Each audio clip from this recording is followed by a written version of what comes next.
एक बार की बात है। भगवान शंकर कैलाश पर्वत पर बैठे ध्यान कर रहे थे।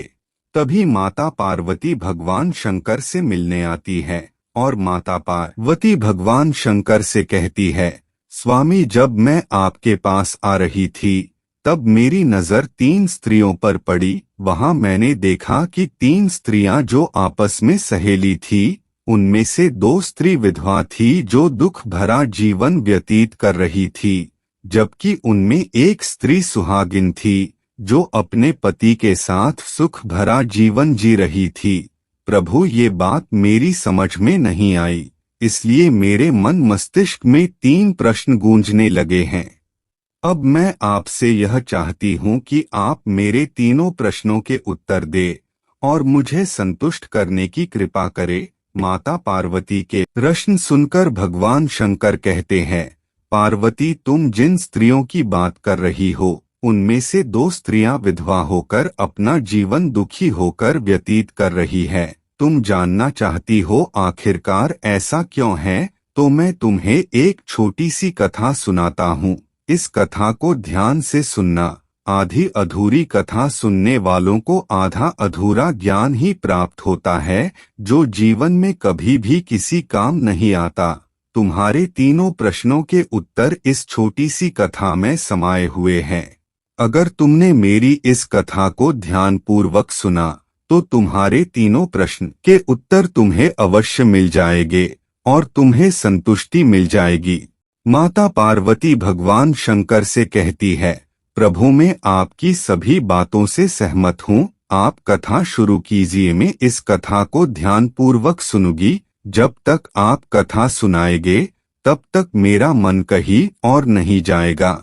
भगवान शंकर कहते हैं, पार्वती, मैं तुम्हें सबसे पहले उस स्त्री की कहानी सुनाता हूँ जो सुहागिन होकर सुखी जीवन जी रही है। देखो पार्वती, जिस सुहागिन स्त्री की तुम बात कर रही हो वह सुहागिन स्त्री एक राजा के नौकर की पत्नी है, और जिस नौकर की वो पत्नी है उस नौकर को अपनी पत्नी पर पूरा भरोसा है कि वह एक पतिव्रता स्त्री है, जिसकी पवित्रता का बखान वह अपने साथियों से बार बार करता है। अब देखो, एक दिन की बात है, राजा के उस नौकर ने अपनी पत्नी की प्रशंसा इतनी ज्यादा की कि बात धीरे धीरे फैलते हुए राजा तक पहुंच गई। तब राजा ने उस नौकर को बुलाया और उस नौकर से कहा, तुम हर समय हर किसी से अपनी पत्नी की प्रशंसा करते रहते हो कि तुम्हारी पत्नी बिल्कुल पवित्र है और वह एक पतिव्रता स्त्री है। क्या तुम्हें पूर्ण विश्वास है अपनी पत्नी पर? भगवान शंकर कहते हैं, पार्वती, उस राजा की इस बात को सुनकर नौकर कहता है, महाराज, मुझे अपनी पत्नी पर पूरा भरोसा है कि वह पूर्णतः पवित्र है। अब उसी समय राजा का मंत्री कहने लगा, यदि मैं तेरी पत्नी की पवित्रता खंडित कर दूं तो तुझे क्या सजा मिलनी चाहिए? तो नौकर ने कहा, महाराज, अगर मेरी पत्नी की पवित्रता खंडित हो जाए तो आप मुझे फांसी दे देना। अब वह राजा का नौकर राजा से कहता है, महाराज, अगर ये मेरी पत्नी की पवित्रता खंडित नहीं कर पाए तो इनको क्या सजा मिलनी चाहिए? तब राजा ने कहा, यदि मंत्री तुम्हारी पत्नी की पवित्रता को खंडित करने के असफल होता है तो उसे फांसी की सजा दी जाएगी। भगवान शंकर कहते हैं, पार्वती, इस प्रकार राजा के नौकर और मंत्री दोनों ने ही ये चुनौती स्वीकार कर ली। फिर मंत्री उस नौकर से पूछता है कि बताओ, मैं क्या वस्तु लाऊं जिससे तू ये मान ले कि मैं तेरी पत्नी की पवित्रता खंडित करने में सफल हुआ? तब नौकर ने कहा, मंत्री जी, यदि आप मेरे घर जाकर मेरे विवाह के समय पर मुझे एक पटका और एक कतार मिली थी जो दूल्हे को दी जाती है, वह मेरी पत्नी ने बहुत संभाल कर रखी है, जो सुहाग की निशानी मानी जाती है। यदि वह पटका और कतार आप लाकर दिखा दे तो मैं मान जाऊंगा कि आपने मेरी पत्नी की पवित्रता पूरी तरह नष्ट कर दी। अब भगवान शंकर कहते हैं, पार्वती, इस प्रकार नौकर और मंत्री शर्त स्वीकार कर ली। इसके बाद में वह मंत्री नगर में जाता है और एक दूती से जाकर मिलता है वह दूती राजा के महल में काम करती थी और जो काम कोई नहीं कर सकता था वह उस कार्य को करने में मैं सक्षम थी। मंत्री ने उस दूती को अपने स्वार्थ के लिए बुलाया और कहा, इस नाम का एक नौकर है जो राजा के महल में काम करता है, उससे मेरी शर्त लगी है।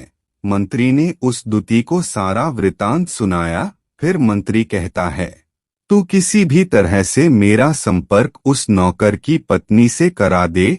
तुझे इस कार्य के लिए जितना धन चाहिए मैं देने के लिए तैयार हूँ। मंत्री की बात सुनकर दूती कहती है, मंत्री जी, आप उस औरत के बारे में नहीं जानते। वह औरत पूरी तरह से पवित्र है और वह आपकी ओर देखेगी भी नहीं। वह औरत पूर्णतः पतिव्रता स्त्री है और उसके परिवार वाले भी खूंखार है, आपकी खाल उतार देंगे।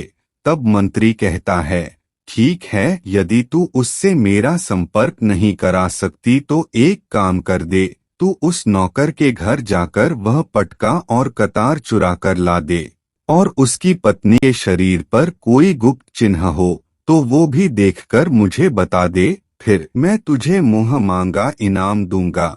वह दूती मंत्री की बात मान लेती है और कहती है, ठीक है मंत्री जी, मैं आपका काम अवश्य कर दूंगी। नौकर शहर में रहता था।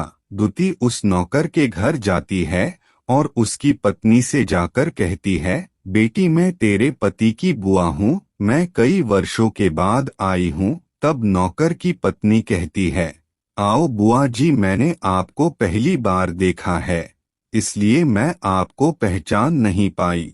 और इस तरह नौकर की पत्नी ने दूती का खूब स्वागत सत्कार किया, मगर उसे क्या पता था कि वह उसके साथ छल करने आई है। फिर भगवान शंकर अपनी कहानी को आगे बढ़ाते हुए कहते हैं, पार्वती, इस प्रकार वह दूती उस पवित्र स्त्री के साथ उसके घर में 2 दिनों तक रुकी रही। जिस समय वह पवित्र स्त्री स्नान करने लगी तो दूती उठकर उस पवित्र स्त्री की कमर मलने लगी। उस पवित्र स्त्री के बहुत मना करने पर भी वह दूती नहीं मानी और कहती है, बेटी, तू मुझे मना मत किया कर, तू मुझे मेरी बेटी से भी प्यारी लगती है, मेरी मुलाकात तुमसे पहली बार हुई है। ऐसा कहते हुए वह दूती उसके मुंह पर हाथ फेरने लगी। फिर आंखों को धोने के बहाने से दूती ने उस पवित्र स्त्री की आंखों में पानी मार दिया, जिस वजह से उस स्त्री की आंखें बंद हो गई। उस पवित्र स्त्री की जांघ पर एक तिल था जो दूती ने देख लिया और इस प्रकार उस दूती ने अपना काम कर लिया। फिर जब वह पवित्र स्त्री स्नान करने के बाद रसोई घर में खाना बनाने गई तो उस दूती ने मौका पाकर पटका और कतार उस पवित्र स्त्री के घर से चुरा ली और चुपके से उसके घर से भाग गई और जाकर उस दूती ने वह पटका और कतार मंत्री को लाकर दे दिया और उस पवित्र स्त्री की जांघ पर तिल के चिन्ह भी बता दिए। भगवान शंकर कहते हैं, पार्वती, फिर वह मंत्री पटका और कतार लेकर सीधा राजा के दरबार पहुंचा और राजा से जाकर कहता है, महाराज, मैंने नौकर की पत्नी के साथ 2 दिन बिताए हैं और यह पटका और कतार उसके हाथों से लेकर आया हूँ। फिर राजा ने दरबार लगाया और नौकर को बुलाया तथा सभा में सभी को पटका और कतार दिखाने को कहा। फिर राजा की आज्ञा से मंत्री ने वह पटका और कतार उस नौकर को दिखाई और उसकी पत्नी की जांघ के तिल के बारे में भी बताया तो नौकर मान गया कि वास्तव में आज मेरी पत्नी ने अपनी पूरी तरह से अपनी पवित्रता को भंग करवा लिया है। भगवान शंकर कहते हैं, पार्वती, फिर राजा ने उस नौकर को फांसी देने की तिथि 15 दिन बाद की रख दी और कहा, इस नौकर को 15 दिन के बाद फांसी की सजा दी जाएगी। और इस तरह नौकर से राजा ने उसकी अंतिम इच्छा पूछी तो नौकर ने कहा, मैं अपनी पत्नी से अंतिम बार मिलना चाहता हूँ। तब राजा ने उस नौकर को आज्ञा देते हुए कहा, ठीक है, जाओ, तुम अपनी पत्नी से मिल सकते हो। फिर नौकर अपने घर गया और अपनी पत्नी से कहा, तुमने मेरे साथ बहुत बड़ा छल किया है, मैंने तुम्हारे विश्वास के सहारे मंत्री से ऐसी शर्त लगाई थी। राजा के दरबार में राजा के सामने मैंने ये कहा था कि मेरी पत्नी की पवित्रता कोई नष्ट नहीं कर सकता। यदि कोई मेरी पत्नी की पवित्रता को भंग कर दे तो मुझे फांसी दे देना। अब मुझे फांसी लगने वाली है। मेरे साथ तुमने इतना बड़ा विश्वासघात किया है। तुमने ये ठीक नहीं किया। भगवान शंकर कहते हैं, पार्वती उस पवित्र स्त्री ने अपने पति को सारी बात बताई, लेकिन उसे उस पवित्र स्त्री की बातों पर विश्वास नहीं हुआ और वह फिर से राजा के दरबार में पहुंच गया और फिर राजा ने उसे कैदखाने में डाल दिया। अब उधर नौकर की पवित्र पत्नी भगवान के चरणों के प्रार्थना करके राजा के दरबार में पहुंच जाती है और राजा से कहती है, महाराज मैं आपको अपना नृत्य दिखाना चाहती हूँ। राजा ने उस पवित्र स्त्री को नृत्य करने की आज्ञा दी, क्योंकि वह पवित्र स्त्री बहुत सुंदर थी और राजा भी नृत्य देखने का शौकीन था, इसलिए राजा ने भी आज्ञा दे दी। नौकर की पत्नी ने नृत्य करना शुरू किया। जब नृत्य समाप्त हो गया तो राजा को नृत्य बहुत ही पसंद आया। नृत्य देखने के बाद राजा उस स्त्री से कहते हैं, मांगो, क्या मांगना चाहती हो तुम मुझसे? तुम जो भी मांगोगी तुम्हें वही दूंगा। फिर नौकर की पवित्र पत्नी ने कहा, महाराज आपकी सभा में मेरा एक चोर है जिसने मुझसे रुपए लिए थे, लेकिन आज तक उसने मुझे वापस नहीं दिए।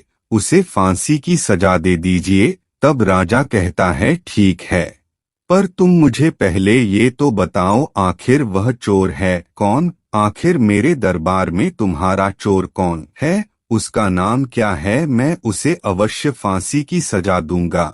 फिर उस नौकर की पवित्र पत्नी ने कहा, महाराज आपका मंत्री मेरा चोर है, आप उसे फांसी की सजा दे दीजिए। जैसे ही मंत्री ने सुना यह स्त्री मुझे चोर बता रही है, तो मंत्री उठ खड़ा हुआ और बोल पड़ा, महाराज मैंने तो इस स्त्री को आज पहली बार देखा है। मैं तो इसे जानता भी नहीं हूँ। आज पहली बार इसकी शक्ल देख रहा हूँ। महाराज मैं कसम खाकर कहता हूँ कि मैंने कभी भी इसका कुछ भी नहीं चुराया। मंत्री की बातें सुनकर वह पवित्र स्त्री तुरंत बोली, महाराज अगर ये मुझे नहीं जानता तो इससे पूछिए कि यह पटका और कतार कहाँ से लाया था। मैं उस नौकर की पत्नी हूँ जो आपके यह नौकरी करता था, और अब आप मेरे निर्दोष पति को फांसी पर चढ़ाने वाले हैं। मैं आपको पूरी बात बताती हूँ। आपका जो यह मंत्री है, इसने अपनी एक दूती को मेरे पास भेजकर मेरी जांघ के तिल का पता लगाया और उसी दूती ने यह पटका और कतार चुराकर इसको दी है। और जब इस मंत्री द्वारा भेजी गई दूती मेरे पास आई तो उसने मुझसे कहा कि वह मेरे पति की बुआ है। वह पहली बार आई थी जिस वजह से मैं उसको पहचान न सकी, और महाराज इस प्रकार मैंने इस दूती को अपने घर में बहुत मान सम्मान दिया और अपने घर में उनके ठहरने की व्यवस्था की। भगवान शंकर कहते हैं, पार्वती इस प्रकार उस नौकर की पवित्र पत्नी की बात सुनकर राजा ने उस दूती को बुलाया। फिर राजा के पूछने पर उस दूती ने सारी सच्चाई बताई। फिर सारी सच्चाई का पता चलते ही राजा ने नौकर को छोड़ दिया और उस मंत्री को फांसी की सजा दे दी। भगवान शंकर कहते हैं, पार्वती इस प्रकार उस नौकर की पत्नी ने अंत में राजा से कहा, महाराज मैं अपने पति से बहुत प्रेम करती हूँ। मैं एक पतिव्रता और चरित्रवान स्त्री हूँ। मैं कभी भी अपने पति का नाम तक अपने मुख से नहीं लेती हूँ। अब भगवान शंकर कहते हैं, पार्वती इस तरह मेरी यह कथा समाप्त होती है।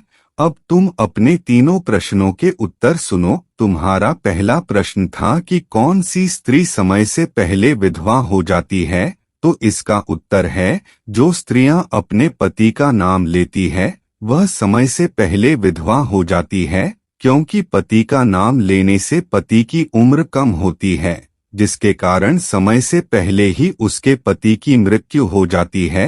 वह स्त्रियां जो अपने पति का नाम लेती है वह स्त्रियां समय से पहले ही विधवा होकर दुख भरा जीवन व्यतीत करती है। बस यही रहस्य की बात है कि जिन 3 सहेलियों की बात तुम कर रही हो, उनमें से 2 विधवा स्त्री थी और एक यह नौकर की पत्नी थी। यह पवित्र स्त्री कभी भी अपने पति का नाम अपने मुख से नहीं लेती है। उधर वह 2 स्त्री जो दुख भरा जीवन जी रही है, वह हमेशा अपने पति को नाम से बुलाती थी, जिसके कारण उनके पति की कम उम्र में ही मृत्यु हो गई और वह स्त्री एक विधवा का जीवन जी रही है। इसलिए कभी भी अपने पति का नाम नहीं लेना चाहिए। फिर भगवान शंकर कहते हैं, पार्वती, तुम्हारा दूसरा प्रश्न था कि कौन सी स्त्री को जीवन में कभी भी सुख नहीं मिलता, तो इसका उत्तर यह है कि जो स्त्रियां अपनी पति की अनुमति के बिना किसी भी स्थान, तीर्थ या उत्सव में जाती है, उनके जीवन में कभी भी सुख नहीं आता। ऐसी स्त्रियां जीवन में हमेशा दुखी रहती है और उन्हें कभी भी पति का प्रेम नहीं मिलता। फिर भगवान शंकर कहते हैं, पार्वती, तुम्हारा तीसरा प्रश्न है कि ऐसी कौन सी चीज है जो पत्नी अपने पति को मांगने पर भी नहीं देती। पार्वती, यह समझ लो कि वो गाली है। एक चरित्रवान स्त्री कभी भी अपने पति को गाली नहीं दे सकती। जो स्त्री अपने मुख से किसी के लिए हुई गाली निकालती है, वह कभी हुई चरित्रवान नहीं होती और ऐसी स्त्री जीवन भर दुखी रहती है। इनको जीवन में कभी भी सुख प्राप्त नहीं होता और ऐसी स्त्रियां समय से पहले विधवा हो जाती है। इस तरह माता पार्वती तीनों प्रश्नों के उत्तर भगवान शंकर के मुख से सुनकर संतुष्ट हो जाती है और कहती है, स्वामी, वास्तव में जो स्त्री चरित्रवान होती है, वह कभी भी दुख भरा जीवन नहीं जीती है, क्योंकि ऐसे घर में लक्ष्मी का सदा वास होता है और ऐसे स्त्रियों का घर हमेशा धन धान्य से भरा रहता है। ऐसी स्त्रियां हमेशा घर की लक्ष्मी मानी जाती है। ऐसी स्त्रियां घर को स्वर्ग बना देती है। प्रिय दोस्तों, अगर आप लोगों को भगवान शंकर की ये कथा अच्छी लगी हो तो वीडियो को लाइक करके चैनल को सब्सक्राइब कर लीजिए, जिससे हमारी आने वाली सभी वीडियो का नोटिफिकेशन आप तक पहुंच सके। और कमेंट में हर हर महादेव जरूर लिखें। अंत तक देखने के लिए धन्यवाद।